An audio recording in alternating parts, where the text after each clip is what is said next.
নমস্কার, প্রণমামি জগৎজননীতে আপনাদের স্বাগত। শ্রী রামকৃষ্ণ ও শ্রী শ্রীমা অভেদ।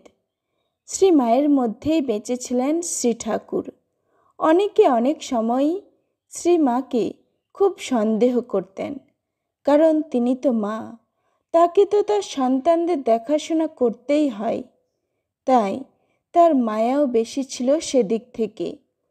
শ্রী রামকৃষ্ণ দেবী স্বয়ং বলেছিলেন, আমি ও শ্রীমা অভেদ। আজ আপনাদের শোনাব সেই ঘটনা। আপনারা শুনছেন প্রণমামি জগৎ জননী থেকে।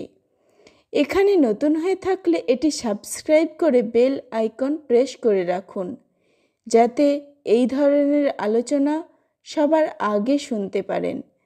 ভালো লাগলে অবশ্যই লাইক, কমেন্ট ও শেয়ার করবেন। শ্রী ঠাকুর ও শ্রী মায়ের চরণে প্রণাম জানিয়ে শুরু করছি।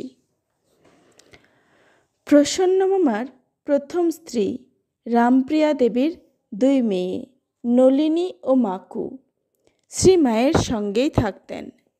মাতৃহীন শ্বশুর বাড়িতে পরিত্যক্ত এই 2 বোন মায়ের বিশেষ স্নেহের ছিলেন। এর মধ্যে নলিনীদির খুব শুচিবায়ু, আর পাগলি মামি সুরবালার সঙ্গে তার অহিনকুল সম্বন্ধ।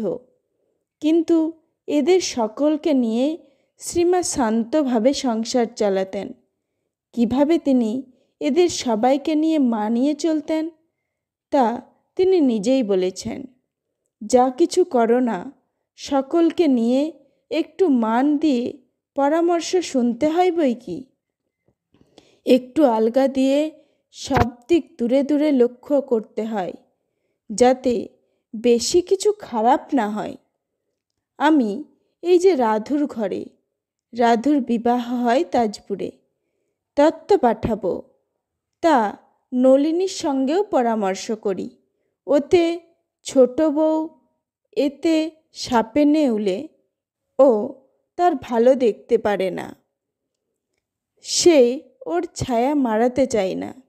কিন্তু আমি যখন নলিনীকে মুরব্বি বানিয়ে তার পরামর্শ চাই, বলি, দেখ নলিনী, কি তোর পছন্দ, এই সব দেখে শুনে বল।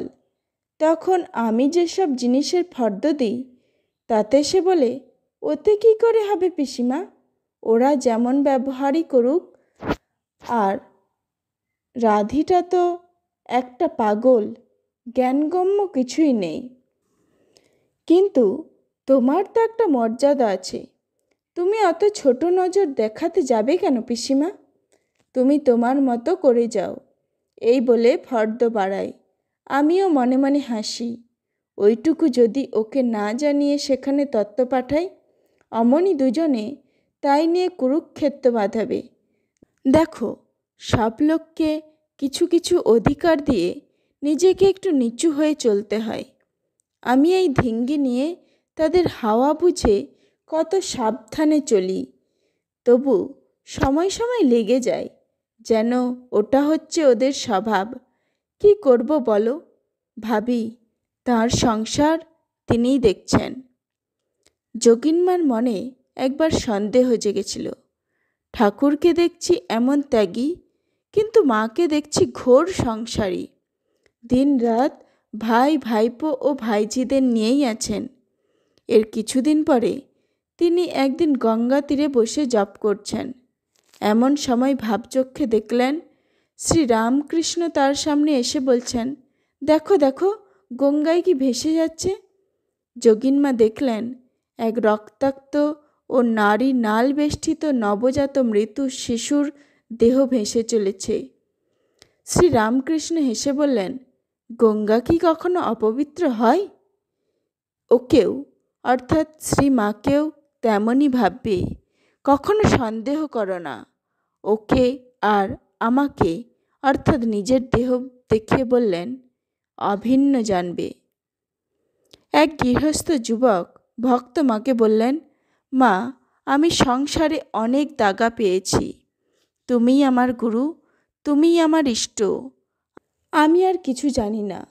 সত্যিই আমি এত অন্যায় কাজ করেছি যে লজ্জায় তোমার কাছে বলতেও পারি না।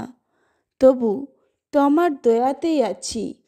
মা স্নেহ ভরে সন্তানের মাথায় হাত বুলিয়ে বললেন, মায়ের কাছে ছেলে ছেলেই। সন্তানটি সেই স্নেহ স্পর্শে বিগলিত হয়ে বললেন, হ্যাঁ মা, কিন্তু এত দয়া তোমার কাছে পেয়েছি বলে যেন কখনো মনে আসে না যে তোমার দয়া পাওয়া বড় সুলভ। আবারও শ্রী ঠাকুর ও শ্রী মায়ের চরণে প্রণাম জানিয়ে শেষ করছি। নমস্কার। প্রণমামী জগৎজননীর পাশে থাকার জন্য আপনাদের অসংখ্য ধন্যবাদ।